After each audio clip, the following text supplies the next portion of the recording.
You're listening to the Angry Marks Podcast Network. Hello, ladies and gentlemen. Once again, it's that time of the week. It's time for the Wrestling Nerdcast. And as usual, I'm your host, the IWA North Carolina Heavyweight Champion, the Worldwide Grand Prix Champion, the Mid-Atlantic Bully, the Morning Star, the Southern Gentleman, the Disrespectful Intellectual, the Incredible Huck. And you know what? After this weekend and the matches that I've had this weekend, I think I'm going to add a new moniker to the name. I'm trying to get to like that Chip Day level of different nicknames and pseudonyms. I'm going to start calling I'm going to crown myself King of the Super Heavyweights, Real Huckabee. And as usual, I'm joined by my co-host. Today she's Sleeping Beauty, but usually, you know, she's the lover of waffles, the voice of the speech impediment. She's one half of the world's cutest commentary team, and definitely, believe you me, ladies and gentlemen, she did her job. She put in work this past weekend. My co-host, the often imitated but never duplicated, Mika Villas. Mika, what's going on? Not a whole lot. Just recovering from one hell of a wrestling. It seems like a week, but it was just, it was just a wrestling. It was just one day. It was one fabulous freaking day of wrestling. Who you telling? But before we get to all that, before we get to this weekend, ladies and gentlemen, once again, the newest member to the trio, you know what I'm saying, somebody I've known for a long time, the man behind the board, our homie CW. C-Dub, what's going on, man? Not much. Just recuperating from this broke-ass toe I got. Yeah, I meant to ask you. I forgot to ask you. How did you break your toe? I broke my toe getting out of bed. Wow. Okay. I'm going to need details for that. Well, it was dark, and I decided it would be a great idea when I got out of bed in the dark to punt a chair. Like Adam Vinatieri punt, or like you just didn't know where the hell you were going and punt and you kicked it by accident? I kicked it by accident with the strength of the Incredible Hulk. Ow. Yeah, you're a genius. You're a genius. Speaking of Incredible Hulks, you know what I'm saying? Like, we'll wait to get to my weekend, and everything that entailed that. Mika, what did you do this weekend? How was your weekend?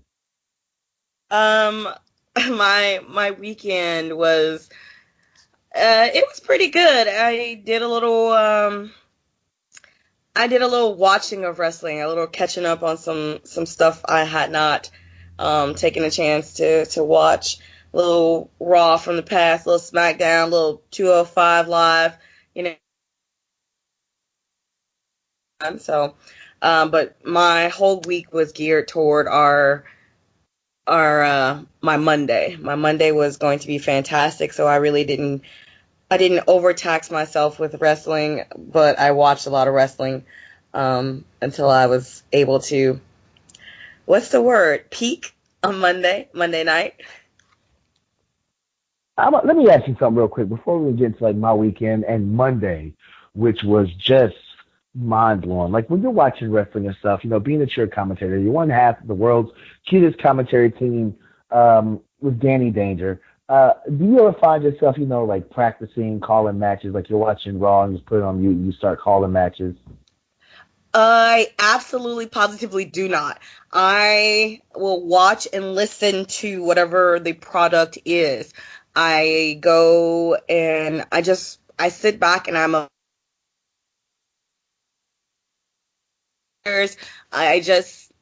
when I'm not commentating, I am just first and foremost a fan, so I gotta go back to my roots, so to speak.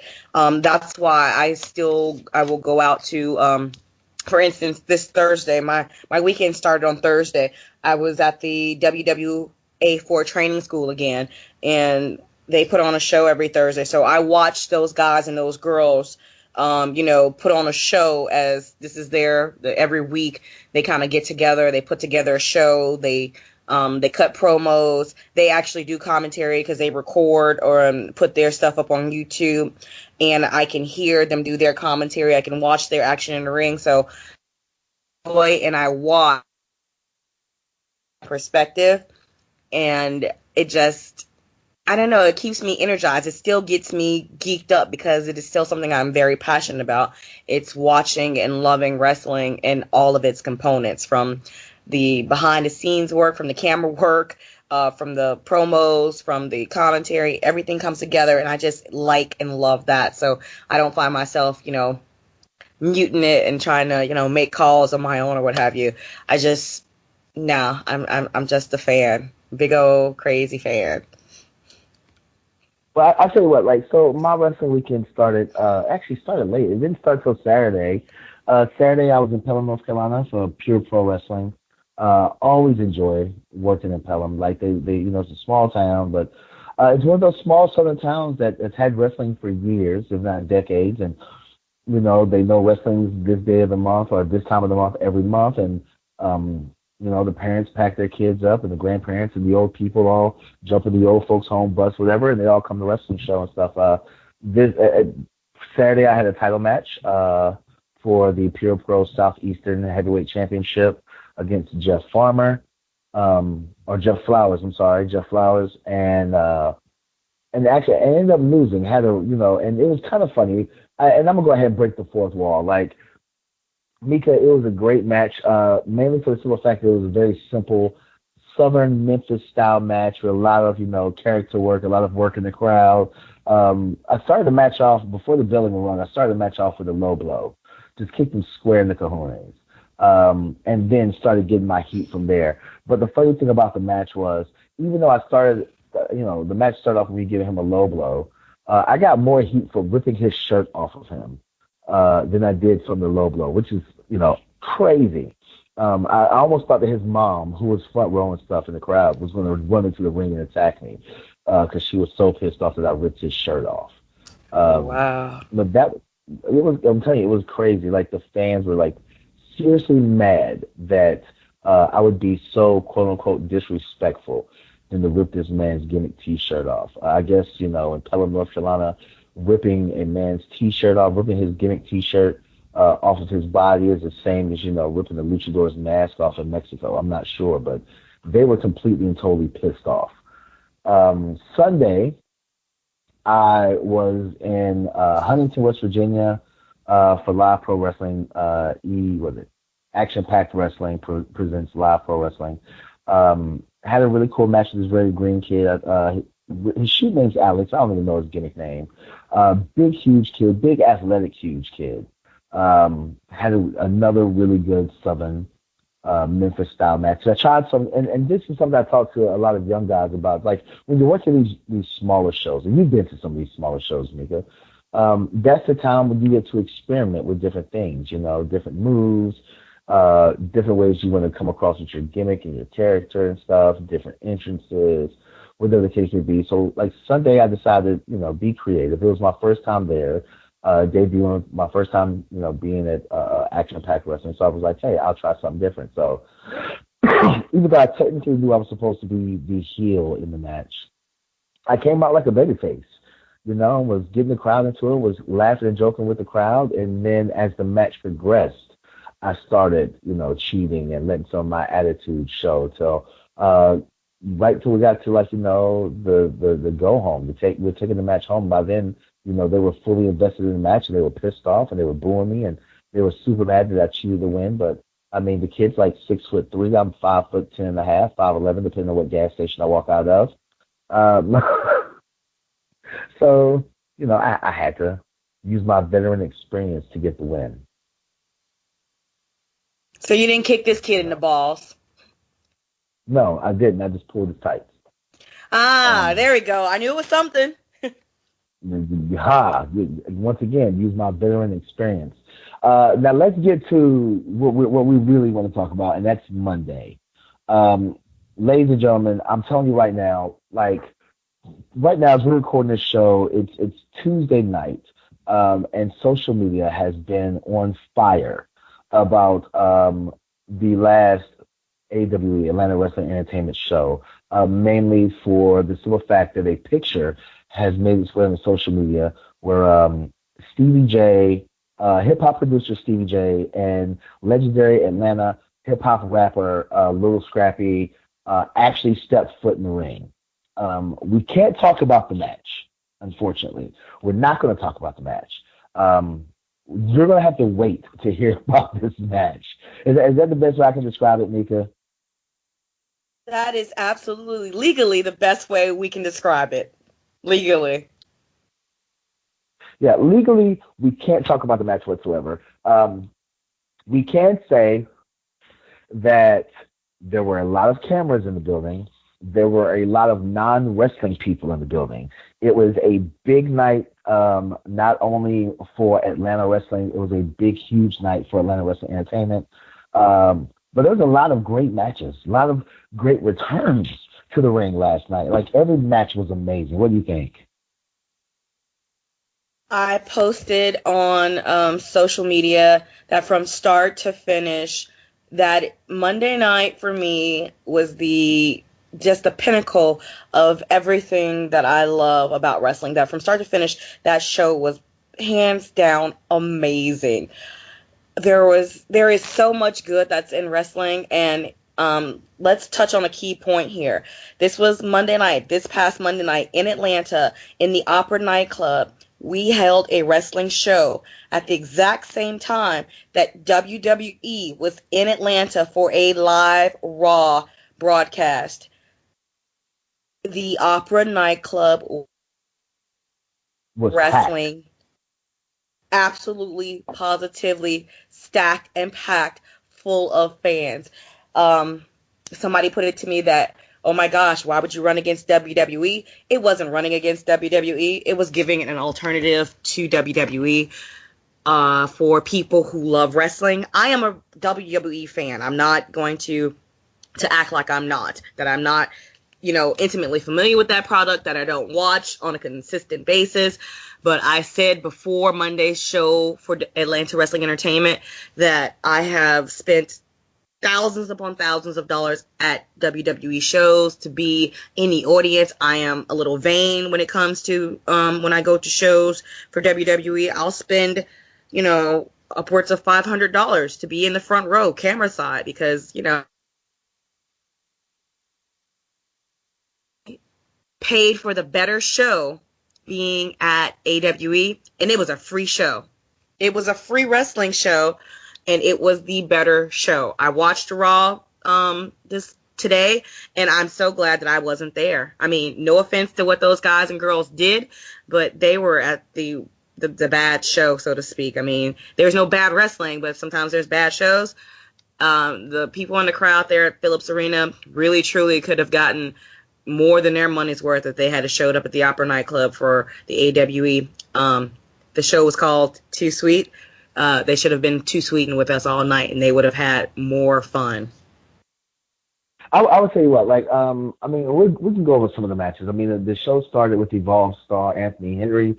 Let me correct myself. Evolve Star and PWX, Pro Wrestling Experience, out of North Carolina champion Anthony Henry versus a very young and green Dominique Stuckey. I've known Dominique since he started training. In my opinion, he did a great job. It was a great way to start the show off.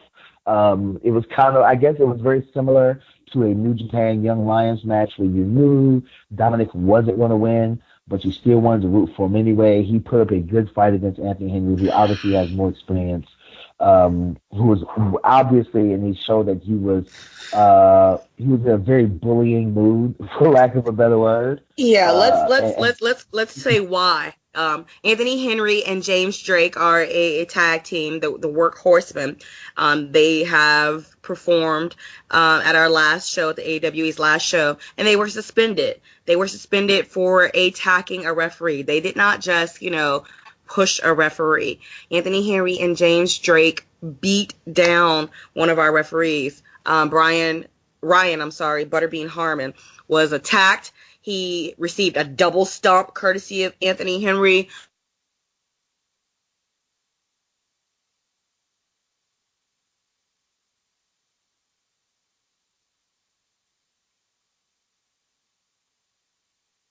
And beat up the ref. So they were suspended, but The suspension was lifted. Anthony Henry came back this show and was basically really, truly talking trash in the ring, saying, you know what, you need me, and I knew I was going to be back. So, Dom Cena, as I call him, but he stepped up and he got into the ring. And he jumped in there with a world-class professional. But all right, let's try this again. How am I doing now? Am I still bad? No, you're good. Go ahead. All We right. can hear you. Okay, I'm gonna start. I'm gonna start really quick from breakup. I'll go from my beginning. Let's start on why Anthony Henry was in such a mood. Anthony Henry and Jay tag team, they were suspended for attacking a referee, for beating down Ryan Butterbean Harmon, who is not a trained professional. Ryan was double stumped by Anthony Henry, and Anthony Henry came back in a mood because he took a suspension and he just felt that AWE needed him. So he was being, quite frankly, kind of a jerk in the ring. And, Dominic Stuckey, to his credit, came out, young kid, wanted to make a name for himself, wanted to, step up and kind of show that it doesn't matter that Anthony Henry is this world-class athlete and champion, that he could, take him down and pretty much shut his mouth. Of course, he was beaten by Anthony Henry, but a strong showing. How anything and everything can happen, especially in AWE. Dom got the respect of the crowd. They had people pulling for him. You say that, you knew he wasn't going to win. He could have won. He really could have pulled it out. He got his ass whooped, but it was a good show by Dom. Yeah, it was. And something else, not really going into a lot of huge detail and stuff, but like, one of the things that really makes AWE special is the Raw division. They had two really, really good women's matches, two really good Raw matches, ladies and gentlemen, because AWE doesn't have a quote-unquote women's division. They have their sister promotion, which is Raw, and something that sticks out for the Raw division is that there are no rules whatsoever. These ladies go out there and they bang it out, and these are some of the toughest females in professional wrestling right now. Two great matches. You have Priscilla Kelly versus Alley Cat, and then the matches I've been dying to see since both these ladies debuted at AWE was Su Yung versus Camilla Kane. Two entirely different matches, two entirely different outcomes. One of them had this really, really passionate promo at the end, and then the other match kind of had some little, I guess you could say, for lack of a better word, referee interference and stuff. What do you think about these two different Raw matches? Both of those matches were phenomenal. Raw is a division unlike anything I've ever seen as far as women's wrestling goes, and I watch a lot of women's wrestling. Both of these matches were hands down. These girls always have the potential, and they do steal the show on a consistent basis. Priscilla Kelly is just a phenom in the ring. Alley Cat showed me a lot. I was not familiar with her at all. Seeing her last night, I can't wait to see more of Alley Cat. Media today, looking at her stuff, and she's great. She put on a great showing for her debut last night. Su Yung, Camilla Kane. I'll start with Camilla Kane. KK is a friend of the show, Kitchen Killer with Camilla. But when it comes for go time, when that bell rings, that girl is all business. She is a freaking boss in that ring. And she was undefeated in AWE, in Raw Action. She stepped into the ring with somebody who is quite literally the best wrestler, male or female, the best entertainer, male or female, as far as I'm concerned, everywhere, bar none. There's nobody like Su Yung. There's no one who can get in that ring and do what she does. And she was also undefeated in Raw Action. So those two together, something had to give. Somebody had to win. Somebody had to lose. But honestly and truly, everybody who watched that match, because those girls, I don't even have words. I'm a commentator without words, guys. Those girls did the damn thing. They put on a fucking match. It was amazing. It was I'll tell bad you how what. it was bad how it ended. Why it I, ended the I, way I, it that's did. how, that was that's how I was gonna get into it. It's like one of the things I love about the Raw division is that there are no rules. And Josh, when he announces the matches, he lets you know this is a Raw match, which means there are no fucking rules. It means anything fucking goes. And at the end of the match, Su Young had Camilla. She had my homie. You know what I'm saying? Kitchen killer. She had the kitchen killer down. The Bull City boss straight from Carolina had her down, had her beat, man. Grabbed the kendo stick. And the aforementioned referee, Ryan Butterbean Harmon, he actually grabbed it. And I don't know why he grabbed it, maybe because I don't know, like Ryan really hasn't refed a bunch of Raw matches. I think, and it was kind of weird seeing him ref the match, because usually I thought that at AEW they have, the referees are just as big a part of the show as the wrestlers are, and a lot of them, as you can tell, they have nicknames. Correct me if I'm wrong, but like Booker T ref is usually the referee for the Raw matches, right? Typically, Grandpa Booker T is a assigned official for the Raw matches. Butterbean is, of course, more than capable and has done Raw matches on occasion. But typically, yes, Grandpa Booker T, Daryl Hall will do those matches. So seeing Ryan wasn't a big surprise, but seeing his actions was absolutely a shock.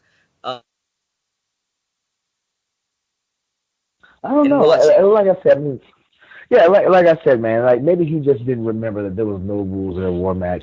But I'm kind of, as a personally, my personal feelings is I'm glad that he grabbed the kendo stick. Because I did not want to see the kind of destruction and mayhem that I know that Su Young can bring with the kendo stick. I did not want to see that happen to Camilla. She was sitting there on both knees, and Su Young has the kendo stick, and I'm just like, oh God, this is about to be so bad. Oh God, this is about to be so bad. And when Ryan grabbed the kendo stick, I was just like, thank God. Like, oh, I did not want to see this happen. Um, another big thing was the Shawty Low Invitational Battle Royal Volume 2, where the winner of the match got to face the AWE Georgia Crown Champion, Martin Stone, at this coming Sunday show.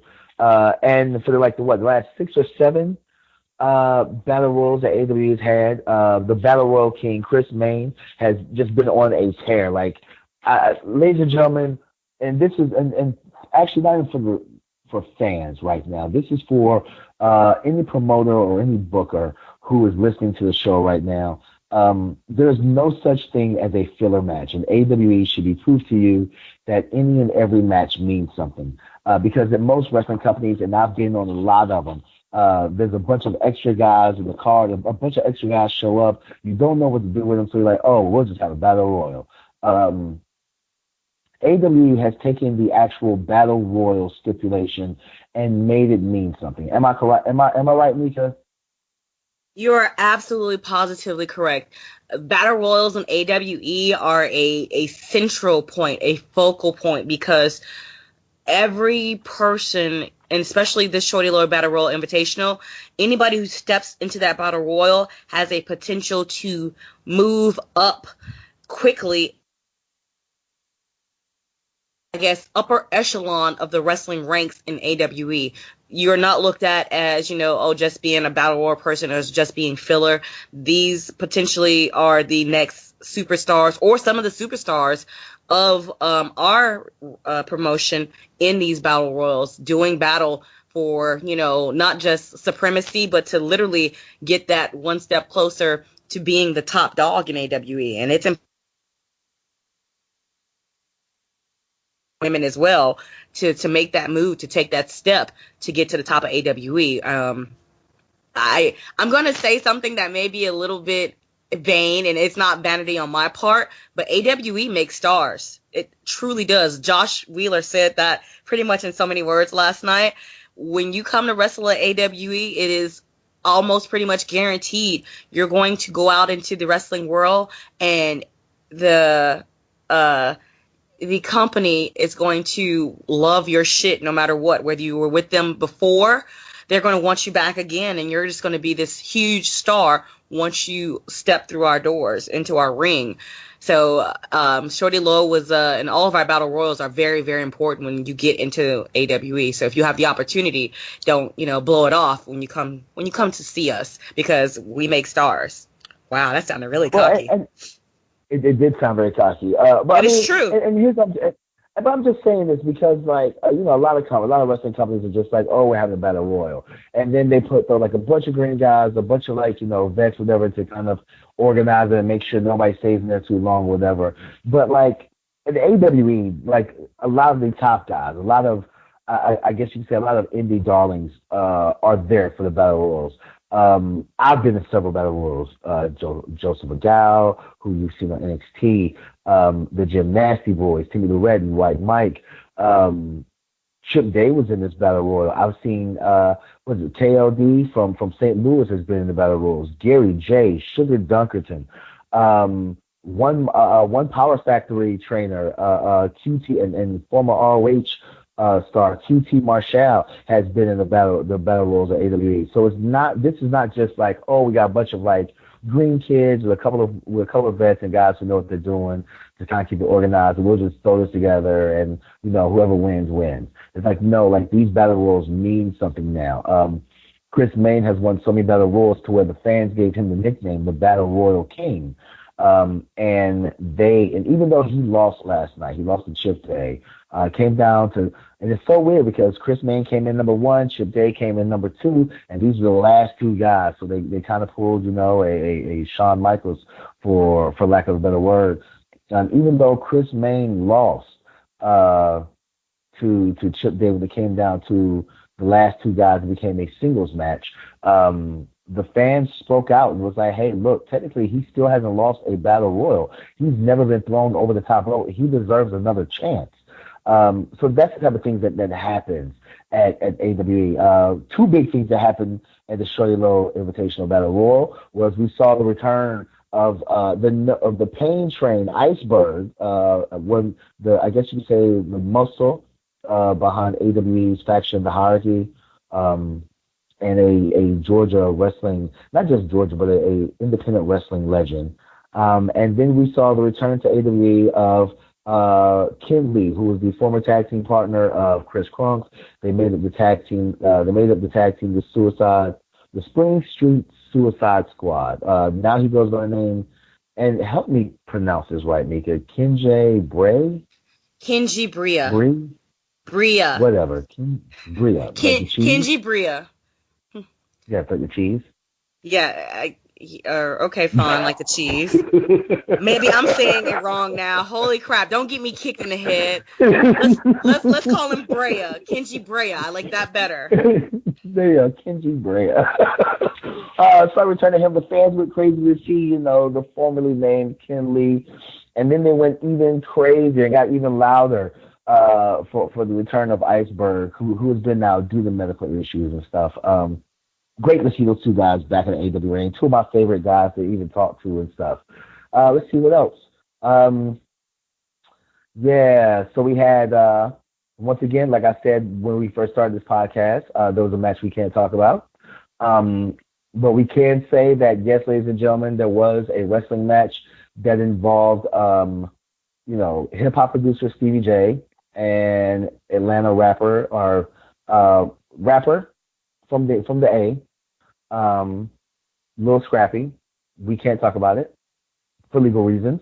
But yes, ladies and gentlemen, the rumors were true. And if you want to know who they wrestled, what the outcome was, could they actually wrestle? Did these guys and I've seen so many questions on social media today, Mika. There's like, was that a cape that Lil Scrappy was wearing? And then, some people said they looked like the new version of Harlem Heat, and people were asking, could they actually wrestle? A lot of people were impressed by the physique of Stevie J, actually. A lot of people were impressed by Stevie J's physique.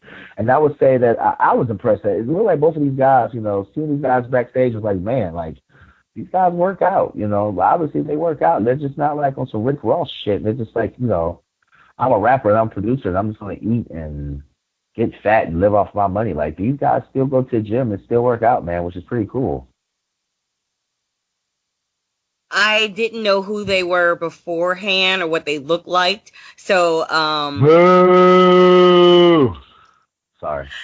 no, okay, listen, I don't want to have to defend myself, and I don't want to come off as snobbish, but I don't listen to their type of music, their style of music. So I did my research, of course, being a good commentator, to see exactly who they were, and I'm familiar with some stuff now, some older stuff. I guess Stevie J had written for, Bad Boy back in the day or what have you. But yeah, I don't listen to style of music. I'm not, even though I say y'all and hey and all that Southern stuff now, because when in the South you do what the Southerners do. But so as it goes, as a woman looking at Stevie J, I was like, oh, okay, that's cool. You can tell guys who work out and guys who don't. So clearly I saw that these gentlemen were taking care of themselves. And I use that term, because I don't know what else to call them. I would say what, look, for me, myself, damn it, I grew up, I don't know, and I've said it on social media, and I'll say it on this podcast.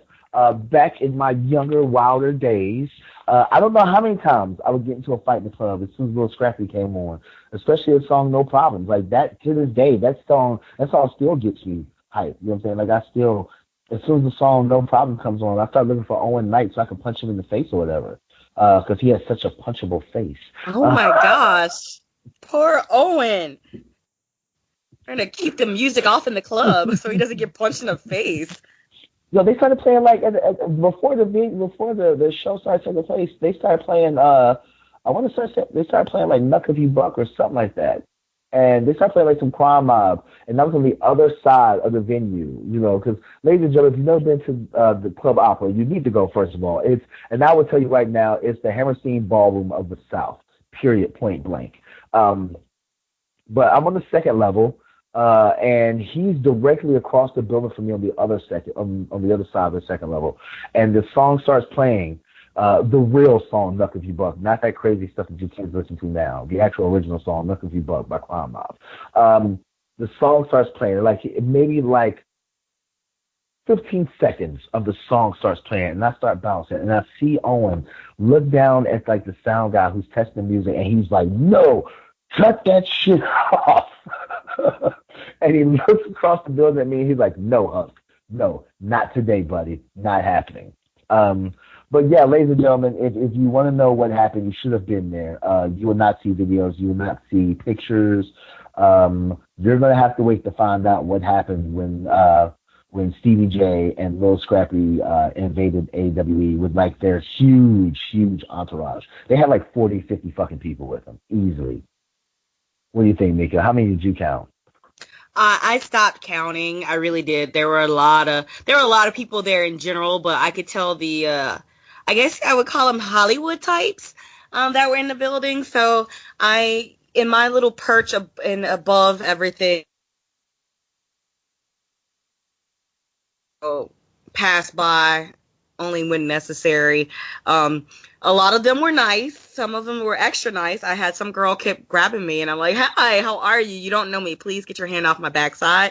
So, it is what it is. But there were a ton of folks with them. A lot of them just kind of, I guess, entourage-y hanger-onies, and a lot of them who were just legitimately, I could tell, watching during the show, who were fans of wrestling. They were into it, and that was great to see. I like that word, hanger-onies. And then for the main event was, Murder 1 versus Sabu 2. And they had a couple of extra people involved in this match.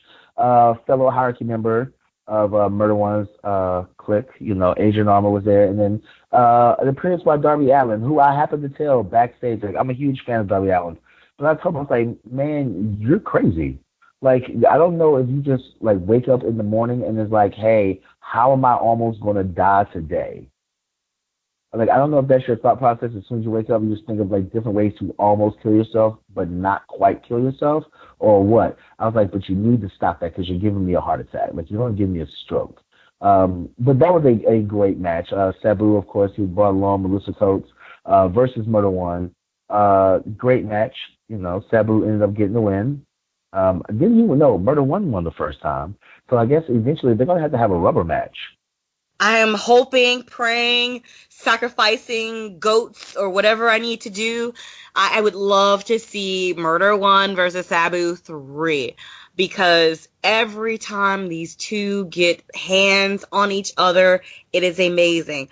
Last night, Sabu literally tried to wrap a wooden slatted chair and make it a part of Murder One's anatomy. That chair hit Murder One in the face so many times. If Murder One doesn't have slap marks across his face, I don't know how. Because that chair, and it's not a traditional chair, guys, it's a folding chair, but I want to call it an old school. Pardon my French. I've not seen a wooden chair in like 850 years, but Sabu had a wooden chair, and he beat Murder with this chair, and he utilized it in the ending with a camel clutch, grabbing Murder and like sticking his head through the chair. Amazing, crazy. Super Genie, because I don't know the lady by her name like you do, was there, and she tossed that chair to Sabu so many times, and it was so bent, but still easy catch and throw and just beat Murder with. It was ridiculous. It was amazing. I'm a greedy girl. I want more. So hell yeah, 1-1. This series is tied up. If we could get Murder versus Sabu 3. Okay, so let's talk about a couple other things that was announced in the show. A couple of notable names in the crowd. First of all, it was announced that this coming Sunday, AEW will return back to Club Opera. So, ladies and gentlemen, if you missed the free show, you get a chance to experience AEW again. For the fans who are in attendance this past Monday, they get the whole name your price for the tickets. Am I correct? The Name Your Price for the Lucky 7, which is the name of the next event coming up this Sunday, where the venue has moved. We are now at the Opera nightclub. The Opera owner, Daniel Scar, said, you know what? I'm opening the doors for you fucking crazy people on Sunday. Bring your show here. That's how crazy and how amazing it is. But the Name Your Price is over now. You could have literally named your price for the show. Right now, I believe there is a special happening where the tickets for this show are incredibly low. When I say incredibly low, I'm almost 100% positive that the tickets right now are $5. That we want people to come and experience AWE and understand how crazy and wonderful and beautiful independent wrestling is, that for $5 you can come into a wonderful venue and see a show that truly will, here's my big word for y'all tonight, transcend your understanding of wrestling. So go online to Atlanta Wrestling Entertainment on their Facebook, on their Twitter. There are links up, and you can buy tickets now so you can be in attendance this Sunday because, again, you never know what's going to happen at an AWE show, and this Sunday is set to be something very, very special. Well, I tell you what, speaking of special, you got Martin Stone, NXT star Martin Stone, the Georgia Wrestling Crown champion, taking on Do or Die Chip Day, the Kennesaw Kick Machine, the James Dean of the South, the Arrow of Atlanta. He has more monikers than I really want to get into. Them two are going on. Them two are facing each other. Former Dragon Gate, former ROH, former TNA, former just everything. He's worked for everywhere, all over the place. Star Jimmy Rave, the crown jewel of the South. Jimmy Rave is taking on the person I like to call Shinsuke Chakamura, but is more commonly known as Sugar Dunkerton or Shug D. They're taking on. I'm really looking forward to that match. You have the Lucky Seven, a bunch of other matches. They have the Donovan McNabb Invitational Battle Royal. I don't know why anybody would name the Battle Royal after Donovan McNabb, but whatever. I think it's because that's Murder One's fate. He's a huge Eagles fan. Whatever. Something else that was announced is that former WWE writer and the hottest thing on the free market right now, Jimmy Jacobs, will be at AWE December 27th for Show of the Year 4. We have no idea who his opponent is. They just announced it last night. But ladies and gentlemen, don't wait until December 27th to come check out an AWE show. Come check this one out. That way, when December 27th comes, you already know what the hell is going on. I will say that there were a couple of here's how hot AWE is. Like we said before, AWE ran across town from WWE, not to compete, but to give an alternative choice to professional wrestling for people who may be tired of the WWE product. And there were a couple of WWE stars in attendance. I'm not going to mention any names, so don't ask me. You know what I'm saying? You had to do your due diligence and do your detective work and, scour social media for pictures and tweets and et cetera, et cetera. But there were a couple of WWE stars that made an appearance backstage to say what's up because, this professional wrestling, and no matter what level of professional wrestling you're at, we're all basically friends. Everybody starts off in the independents. And if you stay in professional wrestling long enough, you end up back in the independents. So there's no sense in not showing us love, whatever, you know what I'm saying? So support your local independent company. But there was a couple of, besides CBJ, besides, Lil Scrappy, there's a couple of WWE stars in attendance saying what's up, a couple of NXT stars saying what's up. Enjoyed this. It came through, enjoyed this show, said what's up to a lot of fans, said what's up to a lot of boys and ladies backstage, so it was pretty cool. You know what I'm saying? Anything else about this show that we want to talk about? This show, again, was fantastic. You touched upon Jimmy Jacobs being at Show of the Year, December 20th. That, again, independent wrestling is very, very important. And we talk of AWE, one, because you, of course, are a performer for AWE. I am a commentator. I started off, guys, as a fan. I didn't walk in the door and, get to put on headsets and be a commentator. And as I tell people on a consistent basis, I am truly still and always will be a fan of wrestling at heart. Independent wrestling for me is an experience like no other. I do not down or condemn anyone for just watching the big companies on television, but understand that every person that you see for the most part in these companies on television came up through the independent ranks.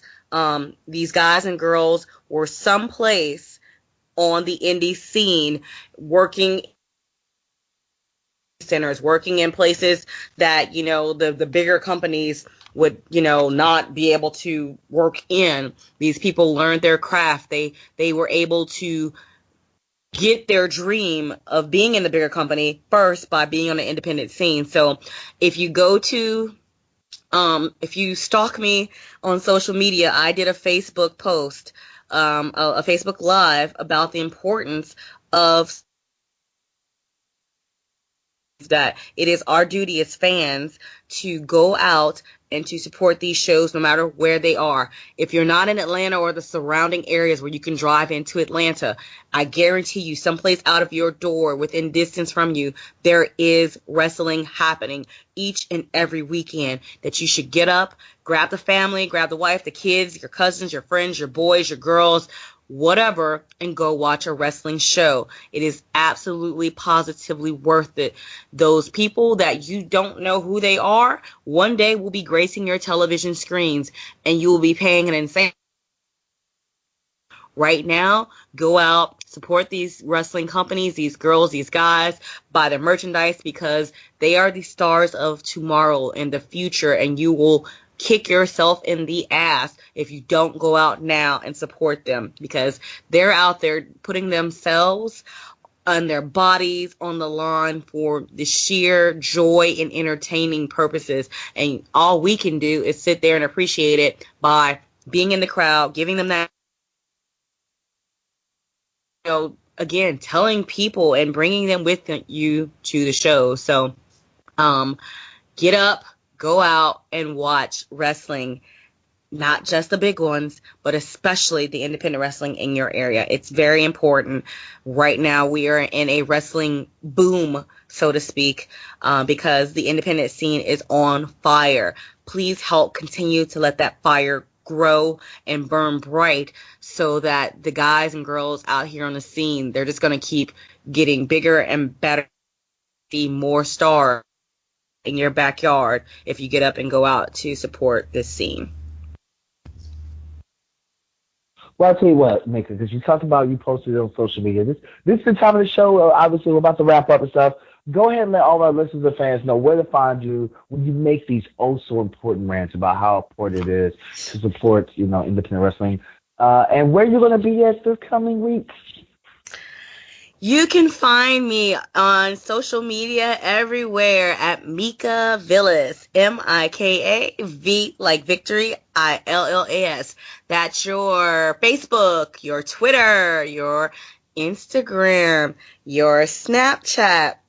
I make these lovely, lovely wrestling posts of my food. I just do random things throughout the day sometimes, and I'll post them on social media. And you can find me. You can talk to me. Please, though, no unsolicited pics, guys or girls. Appreciate it.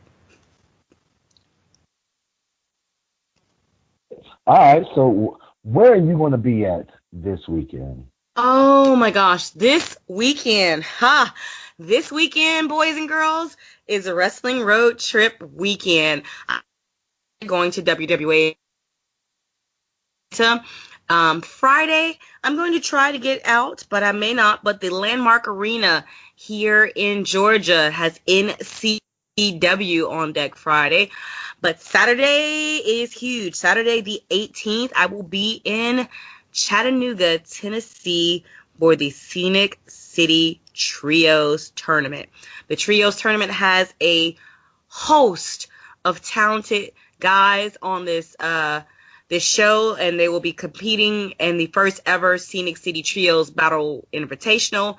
I'm not even familiar with the rules and what have you, but I know you have Malachi Matthews will be teaming up. There are the Carnies, the full incarnation of the Carnies. Nick Iggy, Carrie Awful, along with Trip Cassidy. The three mainstays of the Carnies will be also there. So that is going to be exciting. That is going to be fantastic. If you're anywhere in or about the Chattanooga area, go online, look up Scenic City Trios, reach out on social media to Dylan Waco on Twitter, who is Dylan Hales on Facebook, and get a ticket for this because you do not want to miss it. It is also a benefit for, I want to say, the Soddy Daisy High School football team. So it's not just wrestling, it's wrestling for a good cause. Sunday, I will be needing to recuperate from all my wrestling. So I will be in front of a television, and I believe there is a little something called Survivor Series happening this Sunday. So I'll be watching that as well. Hold on, excuse me. Where are you going to be at Sunday? Hopefully in front of a television watching Survivor Series. You want to try that again? Nope. What? Okay. Oh, shoot! Hold on. Oh, shoot! Oh, snap. No. Too late. Obviously, ladies and gentlemen, she won't be there. No. Okay, listen. Boys, girls, children of all ages, I am a natural blonde. I will be Sunday at the Opera nightclub for AWE's Lucky 7. Lucky 7 will have the Lucky 7 Scramble, Chip Day, Martin Stone. But more importantly for me, I'm going to get to see live and in person, Shotzi Blackheart will be there. I will be able to call commentary to see whatever. I don't know who she's going against or what's happening, but I'll be able to meet and see Shotzi Blackheart. But yes, I will be in Opera and watching AWE on Sunday. Oh my gosh. You boys do it, but I'm going to try to keep up. For the record, Mika, we're not gonna edit that out. We're gonna leave that up there. That you're not even gonna be at AWE. Like you're gonna leave Danny hanging solo. He's got to pull, an ECW stuff, and he's gonna have to commentate the entire show by itself. I don't want him to do that. We're we're wrestling's cutest commentary team. It's a team effort. I would not leave a man behind. Okay, he's cute, but I need to be there so we can be cutest. Mm-hmm. Well, ladies and gentlemen, as usual, find me on Facebook, William Huckabee. Find me on Instagram, William Huckabee. Twitter, WA Huckabee. Follow this podcast, Wrestling Nerdcast on Facebook, Wrestling Nerdcast on Twitter at WNerdPod. Friday, I will be in Marmet, West Virginia, which is right outside Charleston, West Virginia, the great city of Charleston, West, oh my God, Virginia. For Mega Pro Wrestling, I will be taking on Eric Darkstorm in a ladder match for the Mega Championship for the Mega Heavyweight Championship. Go ahead and think about that, ladies and gentlemen. I'm 305. I can do a ladder match. Saturday, I will be in New Jersey. Hold on, I'm looking right now. I will be in New Jersey for dog wrestling, dangerous adrenaline wrestling gladiators. I will be defending my worldwide Grand Prix champion for the first time ever, and I've heard so much about this guy, the Prince of Camden, Mr. Deshaun Pratt. Super excited. This guy has a great look. It's almost like, I've known so much about this guy. I've watched so much of this guy's matches. Mika, look this guy up. I'm telling you, it's almost like wrestling myself. He's a big guy. He's big. He's agile. From what I can tell, he really likes to, throw those bows in the words of Ludacris and stuff. So I'm looking forward to a very hard-hitting, fast-paced, high-energy, high-adrenaline, high-agility match and stuff Saturday. And that's in New Jersey. And then, ladies and gentlemen, as Brutal Bob Evans likes to say, Saturday night, Sunday morning, I have to do the drives because all the way from New Jersey, I have to drive all the way to Atlanta, Georgia for AWE Presents The Lucky 7. I have no idea what I'm doing this coming weekend. 9 times out of 10, I'll probably be in the Diamond McNabb Battle Royal to try to get that last spot into the Lucky 7 where the winner gets a shot at the Georgia Wrestling Crown Championship. And then Tuesday, ladies and gentlemen, I'm making history here, you know what I'm saying? Like next Tuesday, this show will be preempted. We'll probably end up having to do the show. Actually, we'll probably be doing the show Monday. What do you think, Mika? Yeah, I can forego a Raw. That's fine. Yeah, we'll probably end up doing this show Monday because Tuesday I will be in Carrollton, Georgia for UIW, Universal Independent Wrestling, where a little over a year ago, I lost the opportunity to be the UIW heavyweight champion against one Adrian Armour. He's been the champ for over 400 days. I was the gentleman that he beat in order to become the UIW heavyweight champion, and it's time for me to get my rematch. He's gotten a lot better than last year. I've definitely got a lot better than last year. I was, once again, breaking the fourth wall. I wasn't very happy with my performance the first time me and him actually wrestled. But I'm totally relaxed. I'm super ready, super hyped, ready to beat Adrian Armour, become the new UIW heavyweight champion. So 4 shows in 5 days in 3 states. That's a lot of miles, ladies and gentlemen. I'm telling you that right now. CW, you got anything planned for this weekend? This weekend, I'm actually thinking about traveling to your neck of the woods. Uh-oh, and what does that mean, CW? I'm thinking about going to go see Shockwave in New Bern. Wow. Ladies and gentlemen, for y'all that don't know, I live in Havelock, North Carolina, but I'm originally from New Bern, North Carolina. The local independent wrestling company in my neighborhood, the company I started off with before I got to the level I am now is Shockwave Wrestling Entertainment. And our illustrious producer not only is a great, producer for wrestling podcasts, but he's a pretty well-accomplished graphic artist and stuff. He's done a lot of great work with a lot of independent wrestling companies in North Carolina. And not only that, but you can see his graphics every week on the Fight TV app for, was it Blue Collar Wrestling? Yes, based Blue out Collar of Wrestling. Oregon, right? Yep. See that, Mika? We create stars on this podcast. You know what I'm saying? It's the best time ever. I can't disagree with you at all, and that's a first for me. It must be time to end this. It is. So, ladies and gentlemen, once again, thank you for listening to our podcast. I actually see that next week. Super excited for next week. Super excited for next week's show. We have the aforementioned Sue Young, will be a guest on the show next week. I'm super excited to have Sue Young as a guest on the show. I have no idea what may or may not be said. I have a bunch of questions. Obviously, I know Mika has a bunch of questions. Hell, even CW might have questions for her. I have no idea, okay? But make sure to listen to next week's show. Once again, on behalf of the friends of the Wrestling Podcast, you know what I'm saying, on behalf of the Angry Marks Podcast Network, on behalf of our producer CW, on behalf of my co-host, the lover of waffles, the voice of the speech impediments, Sleeping Beauty, the lover of unsolicited emails and text messages and Snapchats, one half of the world's cutest commentary team, Mika Villas. I am the IWA North Carolina champion, the worldwide Grand Prix champion, and king of the super heavyweights, the Incredible Huck, Will Huckabee, saying take time out this week to go out and support local independent wrestling. See you in 7. You're listening to the Angry Marks Podcast Network.